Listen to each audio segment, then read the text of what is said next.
বিএনপির কর্মসূচির ছবি। এখন কেন প্রয়োজন হয়েছে? এখন প্রয়োজন হয়েছে আমার সাথে চাঁদা দাবি করছে, তার জন্য প্রয়োজন হয়েছে, আমাকে মারধর করছে, আমার সাথে অকারেন্সটি করছে।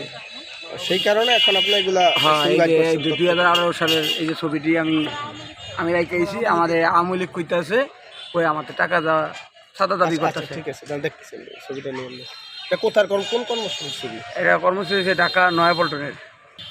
কাদের সাথে রাজনীতি করছেন?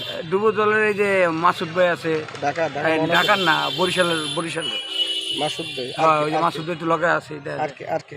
মাসুদ ভাই আছে, আরো বিভিন্ন নেতারা আছে। আমার বিভিন্ন ভাবে হুমকি ধুমকি দিচ্ছে, আমার মারিয়া লাগানোর চিন্তা ভাবনা করছে, এটি সাজানো। তারা দেন মাদকটা যে আমাদের যে দিছে, আমার পকেটে দিতে পারেনি টাকা। হ্যাঁ, পকেটে টাকা নিছে 32,000। ঠিক আছে, আমার পকেটে 32,000 টাকা নিছে। আর টাকা নিছে নুমান, রাজীব, হাজার হয়েছে নিশাদ, মারু। এরা নিয়ে মাদক দিতেছে, যাই মাদক দিতে দেয়নি। না মাদকটা নিচে রেখে ছবি তুলে দিছে, আমার বানছে। আমার মাদক পকেটে দেওয়ার জন্য আমার অনেক জোরাজোরি করছে।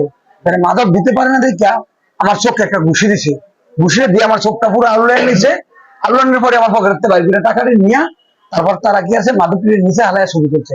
আমার সাথে কোনো মাদক কিছু পায়নি। আমি 50,000 টাকা সাদা তারা দিলাম না কেন, হেলিকে সে আমার কাছে আগের দিন টাকা চাইছি, তুই টাকা দেশ নেই, তোরা এই যে দেখ তোরা কি করি, তোরা যে মাইরিয়ে এলেন। এটা করতে ছাত্র দলের নুমান, বদরপুর 7 নং ওয়ার্ড, নুমান হাওয়ারদার। তাই সে অনেক অকারেন্স করে বেড়াইতেছে, বলছেন একাকে আমাকে 2-3 দিন চাঁদা নিছে। কত দিয়েছিলেন পূর্বে? কত দিয়েছিলেন পূর্বে? আমার এর আগে এক গ্রুপে চাঁদা নিছে 40,000 টাকা, একবারই 4 নঙে বাকের, ইনুস, ইসু, এর সাথে আরো 3 জন আছে, 6 জনের একটা গ্রুপ আছে, 40,000 টাকা চাঁদা নিছে। উক্ত অভিযোগকারীর বিষয়ে মেহেন্দিগঞ্জ থানার অফিসার্স ইনচার্জ জনাব জাহাঙ্গীর আলমের কাছে মুঠোফোনে জানতে চাইলে তিনি জানান, উক্ত বিষয়ে তিনি অভিযোগ পেয়েছেন। তিনি বিষয়টি তদন্ত করে মামলাটি রুজু করে এবং আইনের আওতায় আসামিদেরকে গ্রেপ্তার করা হবে। সজীবের অভিযোগকারী ভিকটিম নোমানের সাথে একাধিকবার মুঠোফোনে যোগাযোগ করেও চেষ্টা করো, তাকে ফোনে পাওয়া যায়নি। তার ব্যবহৃত ফোন নাম্বারটিতে বারবার ফোন দেওয়া সারাদিন তাকে পাওয়া যায়নি এবং একাধিকবার তাকে তার সাক্ষাৎকার নেওয়ার জন্য বিভিন্ন মাধ্যমে চেষ্টা করেও আমরা ব্যর্থ। সে কখনো মাদক বাছাই করে না। আমি এটা সুস্থ বিচার চাই বিএনপি নেতৃবৃন্দের কাছে, এমনকি প্রশাসনের কাছে। আমি এটা সুস্থ বিচার চাই, নুমানের বিচার চাই। হয় ষড়যন্ত্রমূলক এই কাজটা করছে, এটার আমি সুস্থ বিচার চাই।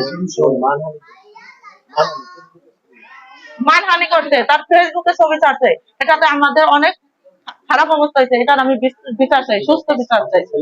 হ্যাঁ, আমার ছেলে মেয়ে, আমার মেয়ে আছে, মেয়ে স্কুলে যাবো, একজন একটা খারাপ কথা বলবো যে তোর বাপের এই অবস্থা দেখছে, তাই এটাতে আমার অনেক খারাপ অবস্থা। আমি এটা সুস্থ। আমার একটা বাচ্চা আছে, আমার বাচ্চাটা স্কুলে যাইবো, 2 দিন পর স্কুল করবো, আমার বাচ্চাটা স্কুলে যাবো, ওরা তো পারবো।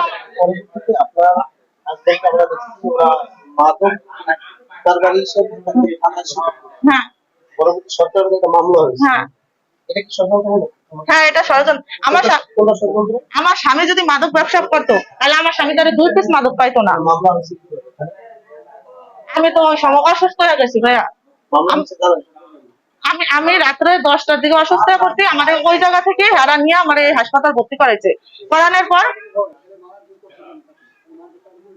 আমার এই হসপিটাল ভর্তি করাইছে। সকালবেলা আমার ওই হাসপাতাল রাখে নাই, বরিশাল পাঠিয়ে দিছে। আমি বেশি অসুস্থ হয়ে পড়ছিলাম, এর অবস্থা দেখে আমি সেন্সলেস হয়ে পড়ছি।